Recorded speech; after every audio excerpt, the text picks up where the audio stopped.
En manchette aujourd'hui, la colère monte face à une entreprise immobilière de Rouyn-Noranda et Tourisme Abitibi-Témiscamingue a un nouveau président. Le TVA Nouvelle Midi commence maintenant.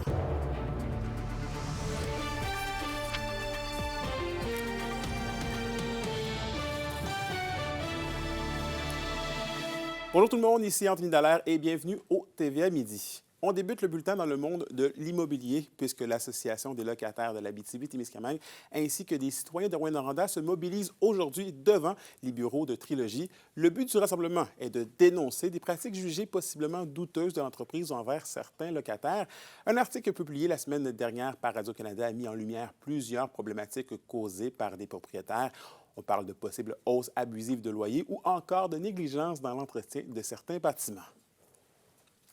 La question du jour TVA, une présentation de Mobilier Bélan qui vous offre depuis plus de 50 ans un service de qualité et un grand choix de matelas mobilier électro au prix compétitif que vous recherchez. Et en lien avec cette mobilisation, la question du jour, on vous demande, avez-vous déjà été témoin ou victime de gestion douteuse de propriétaires de votre logement? Pour voter et commenter, rendez-vous au tvabitibi.ca. Dans les faits divers maintenant, la Sûreté du Québec demande l'aide du public pour retrouver Marie-Ève Lemieux, 41 ans, de Notre-Dame de la Salette en Outaouais. Elle aurait été vue pour la dernière fois le 29 juin dernier vers midi dans le secteur de la rue des Lauriers à Notre-Dame de la Salette. Des informations portent à croire qu'elle pourrait se trouver en Abitibi-Témiscamingue. Marie-Ève Lemieux mesure 5 pieds 7 pouces, pèse 154 livres et les cheveux noirs et les yeux bleus. Madame Lemieux a aussi des cicatrices sur le genou gauche, a un tatouage à l'intérieur du bras droit et un tatouage sur le pied. Elle se déplacerait à bord d'un Kia Seltos 2024 noir, 4 portes immatriculées, avec une plaque de l'Ontario. Ses proches ont des raisons de craindre pour sa santé et sa sécurité. Et toujours dans les faits divers, les policiers de la communauté de Lac-Simon ont été bien occupés lundi. Ces derniers ont procédé à 2 perquisitions dans 2 résidences familiales des rues Matisséa et Wenissy. Dans les 2 lieux, les forces de l'ordre ont saisi, entre autres, de la cocaïne, des comprimés de méthamphétamine, du cannabis, 3 200 $ en argent comptant et du matériel servant à la vente de stupéfiants. Un homme de 51 ans et une femme de 39 ans ont été arrêtés alors que la femme a été libérée sous promesse de comparaître. L'homme, lui, restera quant à lui derrière les barreaux pendant la suite des procédures. Des accusations reliées à des stupéfiants pourraient être portées contre eux. Et dans un autre ordre d'idées, Frédéric Arsenault est le nouveau président de Tourisme Abitibi-Témiscamingue. Il succède donc à Émilien Larochelle, qui dirigeait l'organisme depuis 2014. Frédéric Arsenault était déjà impliqué au sein de l'organisation, lui qui agissait jusqu'à maintenant à titre de vice-président. Il a l'intention de poursuivre le travail entamé par son prédécesseur et entame ce nouveau défi avec fébrilité et fierté. Tourisme Abitibi-Témiscamingue remercie Émilien Larochelle pour ses 11 années d'implication et de travail. En fait, je pense que l'héritage de M. Larochelle va être d'avoir réussi à travers les années à rassembler tous les acteurs régionaux, à faire tomber un peu les barrières entre les différentes MRC, à réduire les guerres de clochers, à rassembler les gens autour de grands projets. Je pense entre autres à Cultura qui a eu lieu là, autour des années 2015, Minwashin qui a pris la relève aussi. Donc, il a réussi à fédérer un peu tout le monde puis de faire de l'Abitibi-Témiscamingue une destination qui parle d'une seule voix puis qui nous aide à porter les différents dossiers aux différents paliers de gouvernement. Et la députée et ministre fédérale Mandy Gold-Masty ouvre aujourd'hui son bureau de circonscription à Val-d'Or, élu en avril dernier pour le secteur d'Abitibi, Baie-James, Nunavik et EU. En plus d'être nommée ministre des Services aux Autochtones en mai, elle souhaite renforcer sa présence sur le terrain. Elle souhaite également être à l'écoute de la communauté de l'Abitibi-Témiscamingue et du nord du Québec. Notre collègue Zachary Desrosiers est sur place et il nous prépare un reportage complet pour le bulletin de ce soir. Maintenant, la saison des feux de forêt s'annonce normale dans la région. C'est du moins ce qu'avance Environnement et Changement climatique Canada. Le météorologue Julien Pellerin explique cette tendance principalement en raison des précipitations de pluie des derniers mois. Noémie Rondeau en a discuté avec lui. Pour le Québec, on s'attend à une saison de feux de forêt qui est normale. C'est un peu ce que le mois de juin et le mois de mai nous ont montré. C'est sûr que si on est affecté par la qualité de l'air, ça va surtout provenir des feux de forêt de l'Ouest canadien. Quelles sont à peu près les projections de précipitations, pour l'été en Abitibi-Témiscamingue? On ne s'attend pas nécessairement à avoir des précipitations au-dessus ou en dessous des normales. Le niveau de confiance est trop faible pour qu'on puisse se prononcer. Ce qui est un peu normal, en fait, pour la saison de l'été, vu que la majorité des précipitations sont apportées par des systèmes qui sont plus convectifs qu'à grande échelle. Donc, détecter ce type de signal-là, ce type de précipitation-là à long terme, c'est beaucoup plus difficile. Puis est-ce qu'on pourrait dire que le niveau de risque de feu de forêt, il est quand même, relativement stable ou élevé ou plus faible, pour l'été en ce moment en fonction des Mhm. évaluations que vous pouvez faire? Oui, donc, en fait, ce qui est arrivé, c'est qu'on a eu un printemps, là, finalement, qui ressemblait plus à un printemps normal comparativement aux dernières années. Je passe, par exemple, là, à l'année des feux de forêt record en 2023. On avait eu un printemps qui était très sec, qui était très hâtif, donc qui était propice, à la formation de feux de forêt. Là, cette année, on a été plus dans un printemps typique, voire même au-dessus des normales.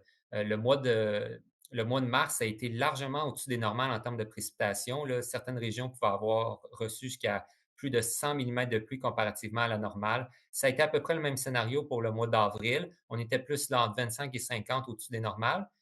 On a eu un mois de mai un peu plus sec, mais quand même avec des précipitations qui étaient légèrement en dessous des normales. Ce qui fait qu'on a eu un printemps qui était généralement assez humide, mouillé, ce qui fait que ça a démarré la saison des feux de forêt beaucoup plus tard. Est-ce que ça peut quand même, laisser entendre que l'été devrait relativement bien aller par rapport à ça? Ou ça peut quand même Oui. changer? Écoutez, c'est sûr qu'à court terme, mais là, pour le mois de juin, en plus, en juin, on a eu plusieurs systèmes là, qui ont balayé les régions plus au nord du Québec, entre autres l'Abitibi, ce qui fait que pour le bilan de juin, là, qui se termine aujourd'hui, on va être aussi au-dessus des normales, ce qui fait qu'on a eu 4 mois qui étaient quand même généralement assez pluvieux, ce qui fait que depuis le début de la saison des incendies, les indices de feu sont généralement bas. Des fois, ils montent un petit peu à modérés, voire un petit peu plus élevés dans certaines régions, mais ça ne dure pas longtemps parce qu'on se fait constamment balayer à tous les 2, 3 jours par des systèmes météorologiques. Ce qui fait que pour l'instant, l'indice d'incendie est bas. Et même, je regardais les prévisions pour les prochaines semaines, là, pour le début du mois de juillet. Et on s'attend. D'ailleurs, en ce moment, on a des orages, là, encore de la pluie là, pour les secteurs d'Abitibi-Témiscamingue, jusque dans les secteurs de Matagami. Donc, on rajoute euh, de la pluie à un sol qui est déjà quand même assez humide. Pour une nouvelle importante à nous communiquer, contactez-nous, nouvelles au pluriel, @rncmedia.ca, par téléphone au 1-866-463-4636 et notre site web tvaabitibi.ca.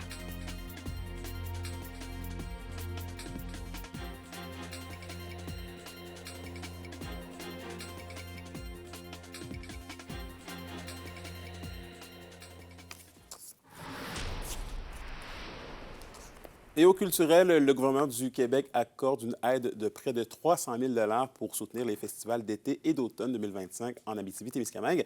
Cette contribution vise à renforcer l'offre touristique régionale et à stimuler l'économie locale. Pilotée par la ministre du Tourisme, Caroline Proulx, cette aide appuiera des événements phares comme Ossisco en Lumière, qui reçoit une somme de 75 000 et H2O, le festival, avec un soutien de 61 000 Parmi les autres bénéficiaires, la Foire du camionneur de Barrault recevra quant à elle une aide de 63 000 Et au sport, les Huskies et les Foreurs, avec plusieurs espoirs admissibles au repêchage de la LNH, Zachary Desrosiers nous propose un retour sur les différentes surprises et déceptions du dernier week-end. C'est ce week-end à Los Angeles que le repêchage annuel de la Ligue nationale de hockey avait lieu.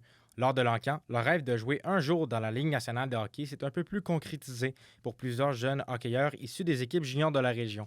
D'abord, 2 anciens de la Meute ont entendu leur nom dès la première ronde. Justin Carbonneau a été choisi au 19e rang, tandis que Bill Zenon a été sélectionné 22e par les Penguins de Pittsburgh. Après une saison impressionnante de 83 points en 64 matchs, Bill Zenon a de quoi se vanter. Il devient le joueur repêché le plus rapidement dans l'histoire des Huskies et le 2e dans l'équipe à être sélectionné en première ronde. Le gardien recru Samuel Meloche a également vu ses efforts récompensés. Auteur de 30 victoires et d'une moyenne de buts alloués de 2,90 la saison dernière, il a été repêché au 4e tour par les Sabres de Buffalo. Chez les Foreurs, maintenant, le repêchage a un goût plus amer. Malgré une saison de 40 buts et 87 points, bon pour le 5e rang des pointeurs de la LHJMQ, Philippe Veilleux n'a pas été sélectionné par une équipe de la Ligue nationale. Sa taille de 5 pieds 9 pouces a fortement pesé sur la balance. Son coéquipier Edouard Bondar a lui aussi été ignoré. Entraîneur-chef Maxime Desruisseaux admet une certaine déception, mais assure que ses joueurs gardent la tête haute. J'ai déjà parlé à Philippe, là, puis on est déjà en mode pour l'an prochain. Puis je suis content de son attitude. T'sais, évidemment, il était déçu, Philippe, puis évidemment, il aurait espéré un autre sort, puis il aimerait ça avoir un chandail de la Ligue nationale sur le dos présentement, mais regarde, il est dans un bon mindset, comme on dit, là, son état d'esprit est vraiment bon, puis il va arriver au prochain camp d'entraînement, puis il veut faire la différence avec les foreurs. Il rappelle d'ailleurs le parcours de Simo Gamache, ancien foreur qui a dominé au niveau junior et connu une belle carrière professionnelle malgré l'adversité. Un modèle de persévérance que Veilleux pourra bien suivre. Les camps de développement des équipes de la Ligue nationale de hockey se tiendront dans les prochains jours. Ensuite, les joueurs pourront retourner chez eux afin de débuter les entraînements d'été en vertu de la prochaine saison de hockey. Peut-être pour certains dans la LHJMQ et peut-être pour d'autres dans la Ligue nationale de hockey. Zachary Desrosiers, RNC Nouvelles, Val-d'Or. Les SADC de l'Abitibi-Témiscamingue et du nord du Québec vous présentent la bonne nouvelle économique TVA. La coop d'initiation à l'entrepreneuriat collectif de Matagami vient de démarrer ses activités.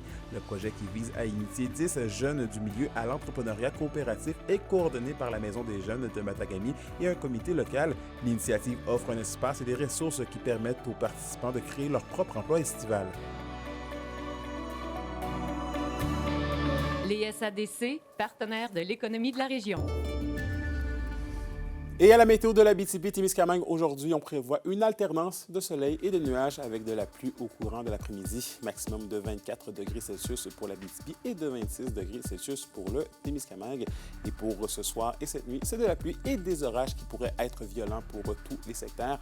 Minimum de 8 degrés Celsius pour l'Abitibi et de 10 degrés Celsius pour le Témiscamingue. Et voilà, merci d'avoir été des nôtres ce midi. N'oubliez pas qu'on est sur YouTube, X, mais aussi Blue Sky et TVA Abitibi-Témiscamingue. Si vous voulez aller voir ou même revoir les reportages de nos collègues sur le net. Sur ce, je vous souhaite de passer une belle journée et on se retrouve ce soir au TVA 18h.